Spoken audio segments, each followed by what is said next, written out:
знаете, вот в Узбекистане любят вкусно поесть и умеют вкусно поесть. Знают вкус и знают способ употребления каждой части говяжьей либо бараньей туши. У меня в руках очень вкусно, невероятно вкусное мясо. Это, ребята, говяжий хвост. Посмотрите, какой он красивый. А? Но прежде чем начинать его разделывать, протрите его. Влага есть после холодильника. Ничего страшного. Бумага отлично впитывает. Для того, чтобы разделать говяжий хвост, вовсе не нужен топор. Ведь здесь есть суставы, и суставы обозначены расширением вот этого слоя на поверхности жира. Раз, и попал точно в сустав. Еще раз, посмотрите внимательнее. Просто подвигайте в руках, и сустав сам подскажет, где он находится. Но, однако, съемочная группа у нас не маленькая, а мяса немного. Это другая часть говяжьей туши, которая может готовиться примерно так же, как и говяжий хвост. Это то, что называется голяшка, распиленная под блюдо, которое называется оссабука.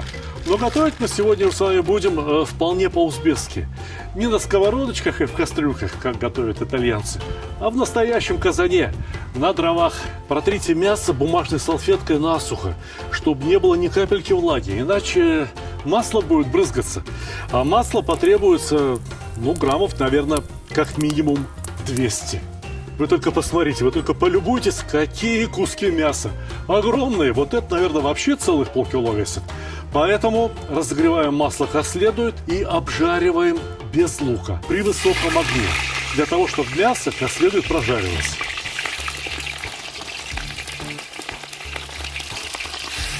И еще раз, чистота залог не только здоровья, но еще и хорошего вкуса. Ну а пока что, давайте-ка нарежем следующий продукт, которому предстоит отправиться в Казан. Это лук. И не один лук, много лука. 3 головки лука. Нарезайте лук, средним кубиком, не слишком мелко. Меня могут спросить, как же так, Сталик? Вот в прошлый раз ругался на всех за то, что они жарили сначала мясо, а потом добавляли лук. Когда готовили плов. А сегодня все наоборот. Я объясню. Дело в том, что сегодня мы жарим мясо, вообще готовим мясо, которое можно готовить 4, 5, даже 6 часов. И оно станет в результате только лучше. Лук за это время как раз успеет карамелизоваться ровно так, как надо. Не переключайтесь, вы сейчас все увидите. Ну а самое главное, что мясо за это время не пережарится и не начнет рассыпаться по волокнам. Лука немало, и будем жарить на достаточно высоком огне. Он должен стать золотистым, потом покраснеет. И потом вы увидите, что от него практически ничего не останется. Все, что для этого надо, достаточно упорный такой настойчивый нагрев. Ну и нарезать остальные овощи, которые украсят сегодняшнее блюдо. За многие десятки тысяч лет, что человечество научилось готовить еду на огне, существует гармония. То есть устойчивое сочетание каких-либо звуков, либо вкусов, либо ароматов и в кулинарии. Мясо, лук, а что следующее? Да, разумеется, морковка. Лук не забыть перемешать.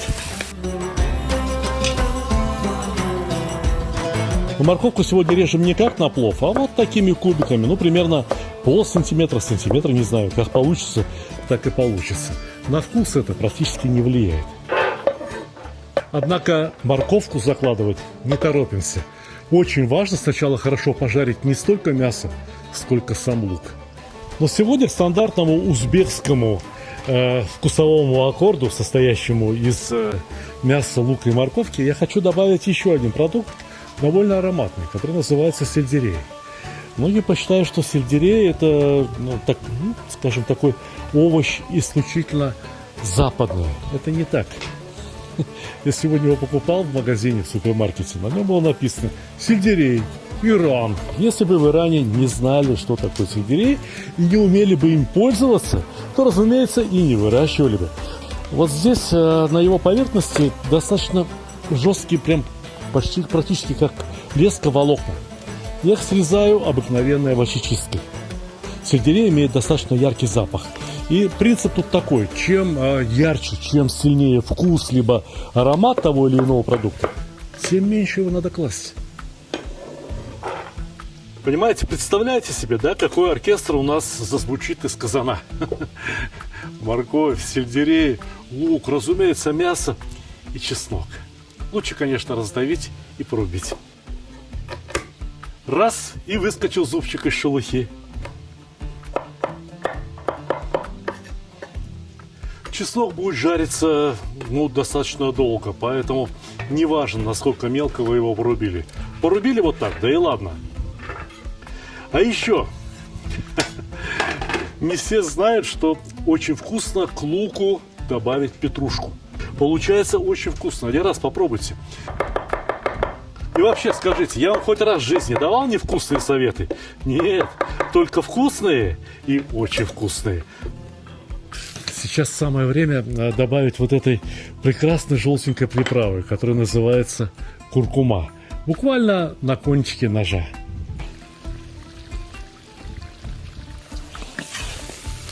Здесь все очень просто. Там, где много лука, там же непременно и куркума.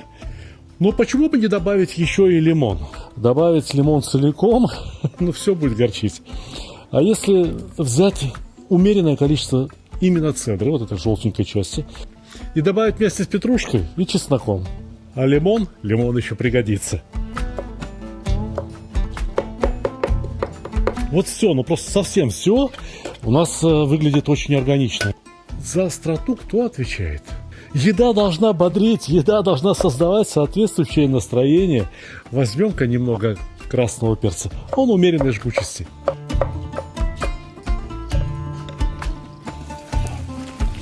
Прекрасно разошелся лук, и, мне кажется, уже можно добавить морковь. Лук придаст соусу достаточную густоту. Итак, мясо, лук, морковь, еще и сельдерей, пожалуй, что это первый аккорд вкуса. Второй аккорд вкуса, который расположен просто в другой октаве, гораздо более высокой. Это вот петрушка, лимонная цедра, чеснок и перчик. Петрушку тоже можно добавить в моркови.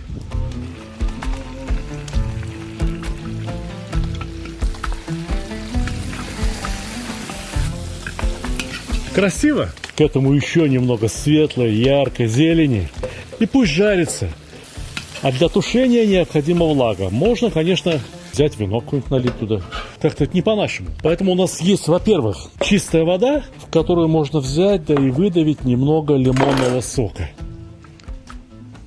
Ведь сладкое там есть, лук сладкий, морковь сладкая, само мясо сладкое. А вот кислинки не помешает. Ну а кроме того, какой узбек готовит без помидоров? На терочке натру, чтобы шкура осталась у меня в руках, а все, что создаст соус, попало в казан.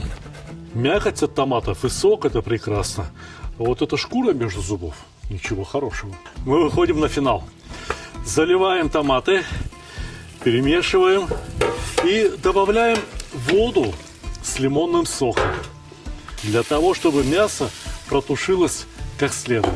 Осталось только посолить и приправить. Да, мы же вообще ничего не солили. Я думаю, что уйдет полная ложка соли сверху. Но это не последняя соль. Я еще добавлю черного перца и имбиря. Как 1 чайная ложка. Больше не надо. Завершающие нотки наших ароматов — это лимонная цедра, чеснок, острый перчик. Как следует перемешать и подумать, а с чем мы собираемся, собственно говоря, вот эту всю красоту есть. У нас есть спасительница, без которой наша национальная кухня уже немыслимы. А особенно белорусская. Я говорю про картошку. Кем надо быть, чтобы не любить картошку? А? Я не знаю. А раз любишь картошку, не забывай ее посолить. Картошечку каждую сверху.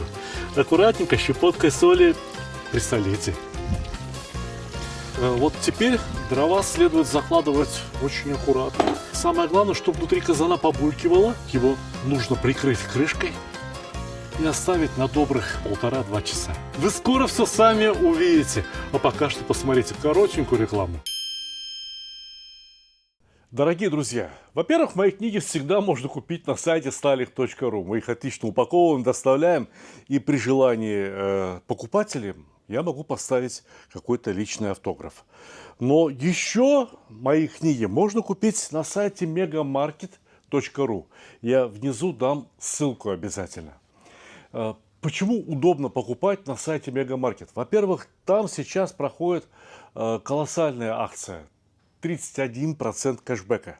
Что это означает? Вы покупаете вот эту шикарную книгу «Плов», либо вот эту шикарную книгу «Казан» за 3950 рублей, а вам начисляется кэшбэк 1225 рублей.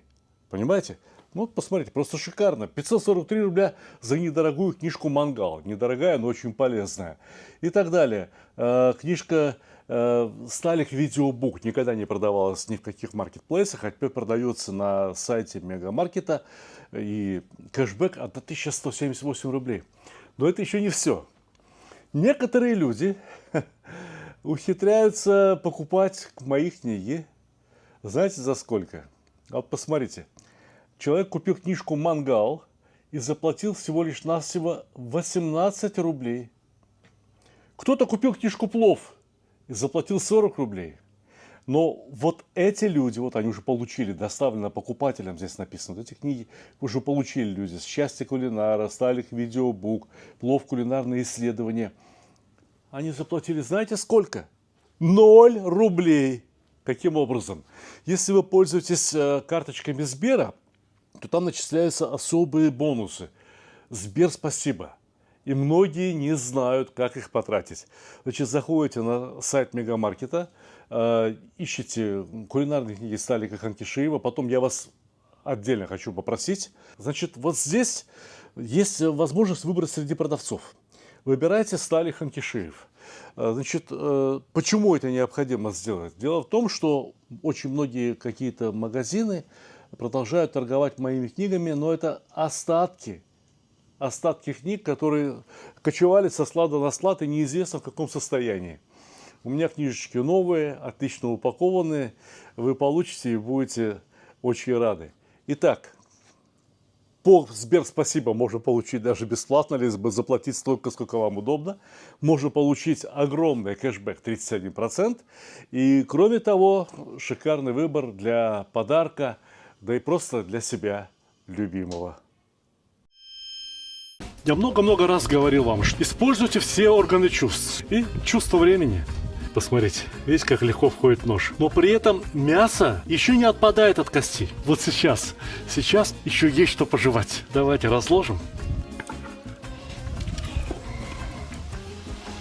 О! Каждому едаку по одной картошечке. Ну а мясо разрежем уже на столе. Всем хватит. Всем будет хорошо. Конечно, края от соуса следует оттереть. Так и в ресторанах поступают. А вы что думаете? Они там пальцем края тарелки протирают? Приятного вам аппетита, дорогие друзья!